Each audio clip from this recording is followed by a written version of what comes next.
Hi, it's Ritchie and Jake here for another episode of the Sonic Builders Club. And what are we building today? Today it is project number 82, the Sonic Lego minifigure parachute. Ready? Watch where he goes. There he is.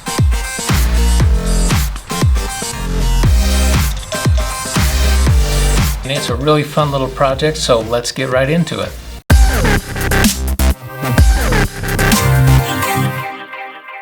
Okay, items you will need for this project. Drum roll, please. This stuff. What do we have here? You're gonna need some dollar store tablecloths. And these you can pick up. These came from Walmart. You can get them at a dollar store or They come from Walmart, didn't they? almost any place that sells party supplies. You also need some string. You can use size 3 crochet thread or some kite string.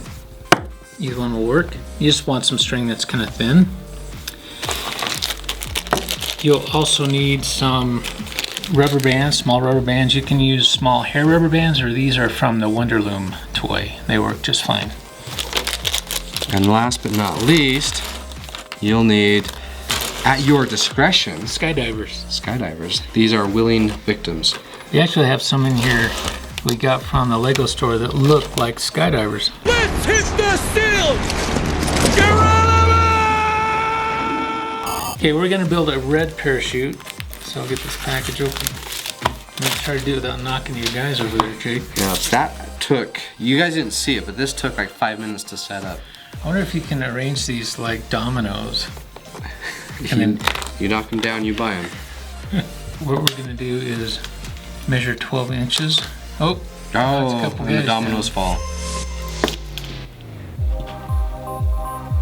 Okay, you want to draw a line on that. I do the real technical stuff. I'm a line drawer. Okay, now we'll just cut on the inside of that line because I don't want the ink to show up on the parachute. So. Now what we have is a strip of plastic that's 12 inches wide.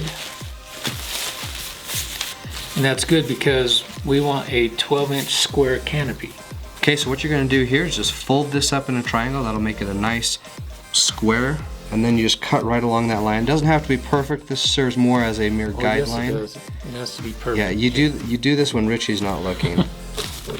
Is that the best cut you've ever seen That's pretty impressive. in the history of SonicDad? All right, there we go. One nice, beautiful square. So the next step is we're going to take and fold this square 2 times like this.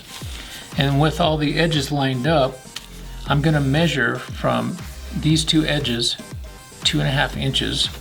I'll take my ruler and mark it, and then mark the line. And once we have that, we can take the scissors and cut the corner out. And when you are done with your surgical procedure, you will have a parachute canopy that looks like this. So for our next step, we're going to cut 1.5 inch long pieces of tape. And we're going to tape one side of the cutout, and then bring the other side around, tape it together, and then fold the tape over on the back side. And we'll do that on all 4 of these corners. Okay, so the canopy portion is done, and you'll notice this design's kind of unique. It's got vent holes in each corner, and that actually helps stabilize the parachute on the way down. So, next step is to cut some shroud lines and get those hooked on. And it also doubles as a chef's hat. Yeah, that's really attractive. Limbo, stare, beer, dare, score, mort. You're gonna need a measuring tape for this step because we need 2 pieces of shroud line that are 20 inches long. If you'll hold that on the end there, it'll go back down to the end. And then if I pick this up and just run my fingers down it like this, and all we have to do is cut that end. And now if you'll cut that loop, not my thumb, perfect. Now we have 2 shroud lines that are 20 inches long. Right? Yeah, hey, look at that. It's like it's a math or something. Wow. The next step will be to mark each end of the shroud lines as a guide so we know where to tape them onto the canopy. Okay, so on this cutting guide, each of these squares is 1/2 inch, so we'll do our 1.5 inches right here at 3. 1, 2, and 3. Perfect. Okay, now to attach the shroud lines, we want the canopy to be with the inside up. And here's the little trick. I'm going to cut off about an inch of tape.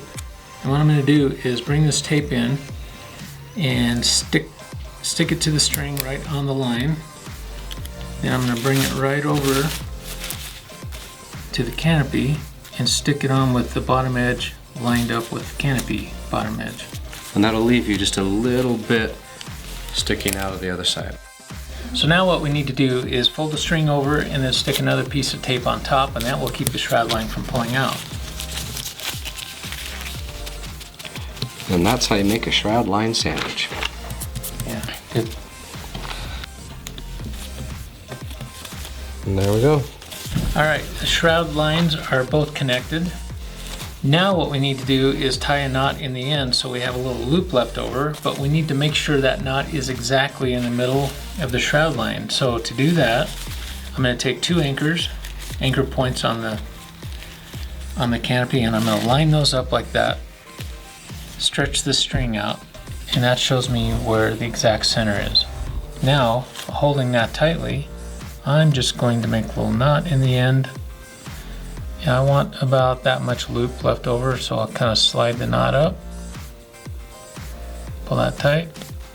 All right, so the way you attach the elastic to your newly fashioned double Nelson half shank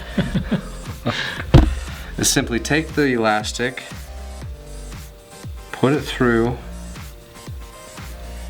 and then you'll take one end of the elastic, go over the top of the shroud line, and pull up, and like magic, you'll have what is akin to a square knot holding those two together. Now we get to attach the skydiver to the parachute. All right, so we need to pose this guy. It'll make it easier to get the harness on. So I'm gonna put his arms up a little bit and do a little karate kick. And then I can take this elastic, put it over his foot. What I want is the knot to end up right above his shoulder. So I'm gonna pull this elastic around a little bit to line that up, and then over his arm, right on top of his shoulder. You can see that's where I want the knot to end up. Now if I move his arm all the way up, it's not gonna come off. Then I can put this leg down, and now we'll do the other side. Loop over his foot, get the knot where I want it, put that over his arm. Okay, so that's what it should look like with the harness on. All right, this guy is ready for some skydiving action. What's cool about this project is you can easily take this parachute off and put it on, no, that's not Elvis. Where's Elvis? This is Skydiver Policeman Elvis, dude. Policeman Elvis. You could take it off the skydiver and put it on Policeman Elvis if you wanted to, or any action figure, any Lego figure you have. Although Elvis does not like his hair messed up. He might not like jumping out of an airplane then. Son, we're skydiving. We're the Flying Elvis's Utah chapter. So thanks for joining us for this episode of the Sonic Builders Club. That's it for Project 80, but you can check out the companion video here to learn how to fold, pack, and fly your parachute. And we'll also show you how to use this project in conjunction with Project 80, the Sonic Parachute Ball. There's actually room inside here for 2 Lego guys with parachutes. And once you put them in the ball and launch it, you can get these guys really high. It's pretty cool. So thanks for joining us today. I'm Jake. I'm Ritchie. And we'll see you guys next time. See you later. Let's get a fancy cone line.